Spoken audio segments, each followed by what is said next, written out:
नमस्कार दोस्तों, the news के आज के इस एपिसोड में आपका बहुत बहुत स्वागत है। मैं हूं आपका होस्ट मृत्युंजय। दोस्तों, 2024 के लोकसभा चुनाव के करीब आने के साथ साथ नरेंद्र मोदी सरकार के बारे में ये बहुत जरूरी हो जाता है कि हम उनके कामकाज की एक रिपोर्ट भी जनता के सामने पेश करें।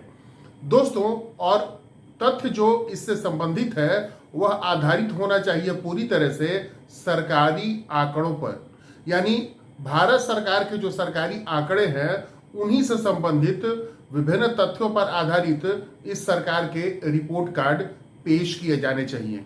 दोस्तों, जहां एक और प्रतिपक्ष का यह कहना है कि केंद्र की नरेंद्र मोदी सरकार के समय में चाहे वो शिक्षा हो, चाहे स्वास्थ्य की स्थिति हो, चाहे महंगाई या बेरोजगारी की स्थिति हो, ये सब के सब सभी क्षेत्रों में ये सरकार नाकाम रही है। तो हमने इनमें से एक फील्ड को पिक किया है कि भारत में मेडिकल कॉलेजेस की संख्या और उनमें पढ़ने वाले विद्यार्थियों की सीटें, इनकी संख्या बढ़ी है या घटी है, या बढ़ने की रफ्तार है तो कितनी है, या घटने की रफ्तार है तो कैसी है।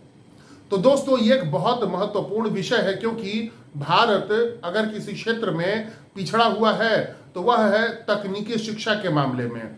Medical, engineering, scientific research, space technology, इन सभी क्षेत्रों में भारत यूरोप के संपन्न देशों की तुलना में सच में काफी पीछे रहा है। इसलिए नरेंद्र मोदी जो इस बात का दावा करते हैं कि वो भारत को विश्व गुरु बनाएंगे और भारत की प्राचीन ज्ञान गरिमा को एक बार फिर से स्थापित करेंगे, तो इनके दावे में कितनी सच्चाई है, आइए हम देश में इनके शासनकाल के दौरान जो मेडिकल कॉलेजेस की स्थिति है उसमें कौन सा परिवर्तन हुआ है, सीटों की संख्या में क्या परिवर्तन हुआ है, जरा इस पर एक नजर डाल लें।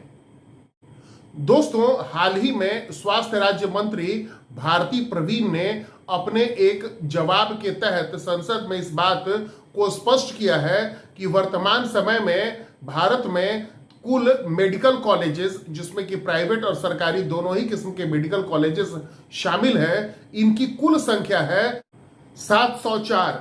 यानी इस समय देश में जो एमबीबीएस की पढ़ाई होती है, चाहे वो सरकारी कॉलेजेस हों या फिर प्राइवेट कॉलेजेस हों, ऐसे कॉलेजेस की कुल संख्या है 704, 704। और इन 704 मेडिकल कॉलेजेस में 1,07,948 विद्यार्थी एमबीबीएस की पढ़ाई करते हैं। दोस्तों, स्वास्थ्य और परिवार कल्याण राज्य मंत्री भारती प्रवीण ने अपने जवाब में संसद में इस बात का भी खुलासा किया कि जब से 2014 में नरेंद्र मोदी ने प्रधानमंत्री के तौर पे सत्ता संभाली है, उस समय से मेडिकल कॉलेजेस की कुल संख्या में 82% यानी 82% का इजाफा हुआ है, जबकि एमबीबीएस की सीटों की संख्या में 110% की वृद्धि हुई है। यानी पिछले लगभग 10 वर्षों में मेडिकल कॉलेजेस की संख्या 82% बढ़ी है और सीटों की संख्या में 110% की वृद्धि दर्ज की गई है। दोस्तों, मंत्री महोदया ने यह बताया कि 2014 के पहले भारत में कुल मेडिकल कॉलेजेस की संख्या 387 हुआ करती थी, जो इस समय 704 है, जो हम आपको पहले ही बता चुके हैं। दोस्तों, मंत्री महोदया ने यह भी बताया कि 2014 के पहले भारत में मेडिकल कॉलेजेस में जो सीटों की कुल संख्या थी वह थी 51,348, जो वर्तमान में बढ़कर 1,07,948 हो चुकी है।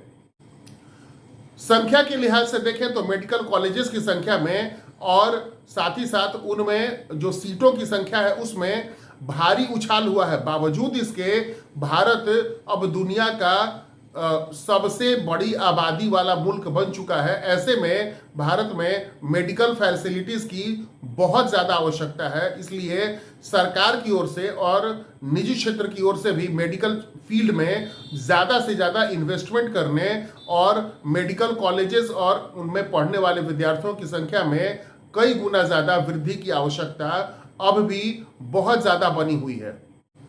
कुल सीटों की संख्या 56,283 है, यानी 56,283 283 सीट्स हैं सरकारी क्षेत्र के जो मेडिकल कॉलेजेस हैं उनमें, जबकि प्राइवेट मेडिकल कॉलेजेस में सीटों की कुल संख्या है 51,665। साथ ही साथ सरकारी जो मेडिकल कॉलेजेस हैं उनकी संख्या है 379, यानी 379 सरकारी मेडिकल कॉलेजेस की संख्या है, जबकि प्राइवेट मेडिकल कॉलेजेस की कुल संख्या है 315।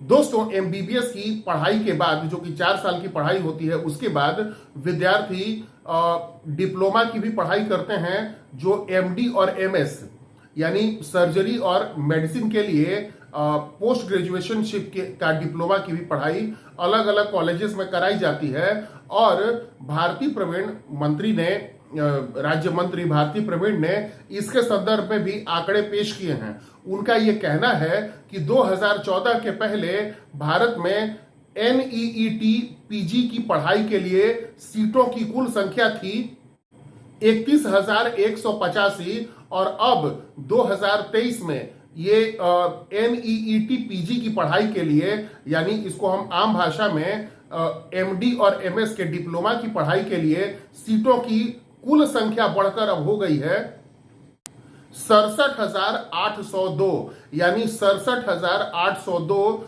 विद्यार्थी भारत में विभिन्न स्थानों से MD और MS की डिप्लोमा की पढ़ाई कर सकते हैं, जिसके लिए सिलेक्शन का जो प्रोसेस है वो है NEET पीजी का, ये कंपटीशन के जरिए ये सिलेक्शन किया जाता है इन सीटों के लिए। दोस्तों, आपकी इस बात में भी रुचि होगी कि भारत में किस राज्य में सबसे ज्यादा मेडिकल कॉलेजेस हैं और सबसे ज्यादा एमबीबीएस की पढ़ाई के लिए सीटें हैं उपलब्ध, और साथ ही साथ किन राज्यों में इसकी संख्या कम है। तो दोस्तों, हम आपको कुछ प्रमुख राज्यों के बारे में आपको अभी बता दे रहे हैं और बाकी सारे आंकड़े एक तस्वीर के माध्यम से आपके सामने इसी वीडियो में उपलब्ध है। तो आइए हम आपको इससे संबंधित आंकड़े पेश करते हैं। सबसे ज्यादा सीटें तमिलनाडु में हैं। तमिलनाडु में 74 एमबीबीएस की पढ़ाई के लिए कॉलेजेस हैं, जहां पर कि 11,600 सीट्स हैं। इसके बाद स्थान है कर्नाटका का, जहां पर 70 एमबीबीएस कॉलेजेस हैं और वहां पर 11,695 सीट्स हैं। इसके बाद है उत्तर प्रदेश, जहां पर 68 एमबीबीएस कॉलेजेस हैं और वहां पर सीटों की संख्या है 9,703। इसके बाद स्थान आता है महाराष्ट्र का, जहां पर कि 67 एमबीबीएस कॉलेजेस हैं और वहां पर पढ़ने वाले स्टूडेंट्स के लिए जो उपलब्ध सीटें हैं वो है 10,745। इसके बाद स्थान आता है तेलंगाना का, जहां पर 56 एमबीबीएस कॉलेजेस हैं और यहां पर पढ़ने वाले विद्यार्थियों के लिए जो उपलब्ध सीटें हैं वो हैं 8,540। इसके बाद स्थान आता है गुजरात का, जहां पर 39 यानी 39 कुल कॉलेजेस हैं और सीटों की कुल संख्या है 6,900। इसके अलावा आंध्र प्रदेश में कुल 37 कॉलेजेस हैं और 6,435 सीटें हैं। दोस्तों, इसमें एक महत्वपूर्ण आपको हम सूचना जोड़ दे रहे हैं। बाकी सारे आंकड़े आपके सामने जो स्क्रीन है उसके ऊपर उपलब्ध हैं। बिहार में कुल 21 मेडिकल कॉलेजेस हैं जहां पर एमबीबीएस की पढ़ाई होती है और बिहार में एमबीबीएस की कुल सीटों की संख्या है 2,565, यानी 2,565। तो दोस्तों, भारत सरकार ने पिछले 10 वर्षों में एमबीबीएस और डिप्लोमा की पढ़ाई के लिए, पीजी डिप्लोमा की पढ़ाई के लिए जो प्रगति हुई है सीटों की संख्या में और कॉलेजेस की संख्या में, इससे संबंधित जो आंकड़े पेश किए उस पर आधारित हमने रिपोर्ट आपके सामने रखा। दोस्तों, आपको यह कैसा लगा आप हमें अपने कमेंट्स के जरिए जरूर बताइए और साथ ही साथ आप हमारे इस चैनल को सब्सक्राइब करें, लाइक करें और इसे ज्यादा से ज्यादा शेयर करें अगर आप इसे पसंद करते हैं, ताकि हमारी हौसला अफजाई हो। तो मिलते हैं दोस्तों अगले वीडियो में। आपका बहुत बहुत धन्यवाद।